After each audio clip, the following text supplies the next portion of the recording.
Hello dears, അപ്പോൾ നമ്മളൊരു border എംബ്രോയ്ഡറിയാണ് ചെയ്യുന്നത്, സിമ്പിളായിട്ടുള്ളത്. അതിനായിട്ട് മെഷീൻ എംബ്രോയ്ഡറി ത്രെഡ് എടുക്കുകയാണ്. അത് ജസ്റ്റ് ഇങ്ങനെ ഒന്ന് പിടിച്ചിട്ട് വലിച്ച് എടുക്കുകയാണെങ്കിൽ കെട്ടില്ലാതെ ആ നൂല് വിട്ടിട്ട് അതിങ്ങനെ ഒരുപാട് വലിച്ചെടുത്തിട്ട് ഇതെല്ലാം കൂടി ചേർത്ത് ഒരു 6 നൂലാക്കി എടുക്കുക. 6 നൂല് ഒരു സൂചിയിലോട്ട് കോർത്തെടുത്തിട്ട് 2 തുമ്പും ഒരുപോലെ കെട്ടിടുമ്പോൾ അത് 12 നൂലാക്കി കിട്ടും. ആ 12 നൂല് ഉപയോഗിച്ചിട്ടാണ് ഇപ്പോൾ നമ്മൾ ഇത് ചെയ്യുന്നത്. ആദ്യം ചെയ്യുന്നത് ഫ്രഞ്ച് നോട്ടാണ്. വളരെ ഈസി ആയിട്ട് ചെയ്യാൻ പറ്റുന്ന ഒരു എംബ്രോയ്ഡറി ആയതുകൊണ്ട് തന്നെ ഫ്രഞ്ച് നോട്ടാണ് ഞാനിവിടെ സെലക്ട് ചെയ്തിട്ടുള്ളത്. ഫ്രഞ്ച് നോട്ട് എനിക്കറിയാവുന്നുള്ള ഒരു 2-3 ടൈപ്പ് ഉണ്ട്. അത് ഞാൻ വേറെ വീഡിയോസിൽ കാണിച്ചു തരാം. ഇപ്പോൾ ചെയ്യുന്നത് സിമ്പിളാണ്. അപ്പോൾ ആദ്യം അടിവശത്തുനിന്ന് നൂല് കുത്തിയെടുക്കുക. എന്നിട്ട് ഇടത് വശത്തെ കൈവിരൽ ഉപയോഗിച്ചിട്ട് ഇങ്ങനെ പിടിച്ചിട്ട് ഈ സൂചി ഒന്ന് ചുറ്റി കറക്കി എടുക്കുക. എന്നിട്ട് അതിലോട്ട് കുത്തി താഴ്ത്തുന്നതിന് മുന്നേ ഇടതുവശത്തുള്ള നൂലൊന്ന് വലിച്ച് ടൈറ്റ് ചെയ്യുക.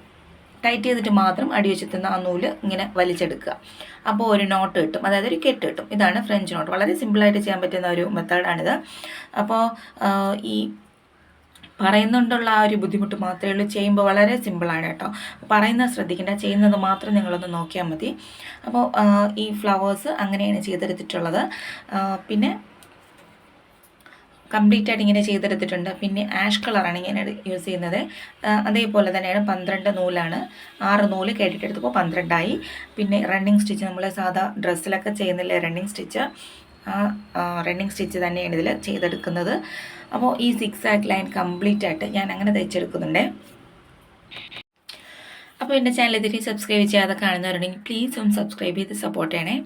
അതിനുശേഷം ഞാൻ ലേസി ഡേസിയാണ് ചെയ്യാൻ പോകുന്നത്. അതേ സെയിം ആഷ് കളർ ത്രെഡ് വെച്ചിട്ട് തന്നെയാണ് ലേസി ഡേസി ചെയ്തെടുക്കുന്നത്. അതിനായിട്ട് ആ നൂല് അടിവശത്ത് നിന്ന് ആദ്യം കുത്തി മുകളിലോട്ട് എടുത്തിട്ട് അതേ കുത്തിയ ഭാഗത്തു നിന്ന് തന്നെ കുറച്ച് അകലത്തിൽ ഇങ്ങനെ കുത്തിയെടുത്ത് ആ മുകളിലെ നൂല് അതിന് ആ സൂചിക്കകത്തൂടി കിടക്കണം. എന്നിട്ട് വലിച്ചെടുക്കുക. എന്നിട്ട് മുകൾ വശത്ത് ഒരു പ്രാവശ്യം കൂടി ഇങ്ങനെ കുത്തി താട്ടി എടുക്കുമ്പോഴത്തേനും ലേസി ഡേസി റെഡിയായി കിട്ടും. ഇതുപോലെയാണ് വലിച്ചെടുക്കുക. എന്നിട്ട് ആ മുകൾ ഭാഗത്ത് ഇതുപോലെ ഒന്ന് കുത്തിയെടുക്കുക. അപ്പോൾ കുഞ്ഞ് ലേസി ഡേസിയാണ് വേണ്ടതെന്നുണ്ടെങ്കിൽ, ഇലകളാണ് വേണ്ടതെന്നുണ്ടെങ്കിൽ കുഞ്ഞായിട്ട് കുത്തിയെടുക്കുക. ഇല്ല വലിപ്പം കൂടുതൽ വേണമെന്നുണ്ടെങ്കിൽ വലിയ രീതിയിൽ ഇങ്ങനെ സൂചി വലിപ്പത്തിൽ കുത്തിയെടുക്കുക. അതിൻ്റെ മുന്നേ ഉള്ള ഒരുപാട് വീഡിയോസിൽ കാണിച്ചിട്ടുണ്ട് ഈ ലേസി ഡേസി എങ്ങനെയാണെന്നുള്ളത്. അതുകൊണ്ടാണ് ജസ്റ്റ് പെട്ടെന്നൊന്ന് കാണിച്ചു പോയത്. അപ്പോൾ ഞാൻ ഈ പാറ്റേൺ കംപ്ലീറ്റ് ആയിട്ട് ഇങ്ങനെ ചെയ്തെടുത്തിട്ടുണ്ട്. അപ്പോൾ ഇതിങ്ങനെ വളഞ്ഞൊക്കെ ഇരിക്കുന്നത്, ഷേപ്പില്ലാതൊക്കെ ഇരിക്കുന്നത് ഞാൻ എൻ്റെ കൈ വെച്ച് പേന ഉപയോഗിച്ചിട്ട് ഞാൻ വരച്ചതുകൊണ്ടാണ്.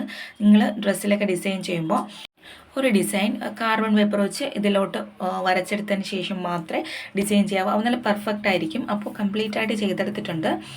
ഇതാണ് എൻ്റെ ഫൈനൽ ലുക്ക്. ഇഷ്ടമായാൽ ലൈക്ക് ചെയ്യാനും ഷെയർ ചെയ്യാനും സബ്സ്ക്രൈബ് ചെയ്യാനും മറക്കരുത്. അത് വളരെ ഈസി ആയിട്ട് ചെയ്യാൻ പറ്റുന്നതാണ്. ചുരിദാർ നെക്കിനോ സാരി ഒക്കെ ചെയ്തെടുക്കാം. വളരെ ബ്യൂട്ടിഫുൾ ആയിട്ടുള്ളൊരു ഡിസൈനാണ്. Thank you for watching.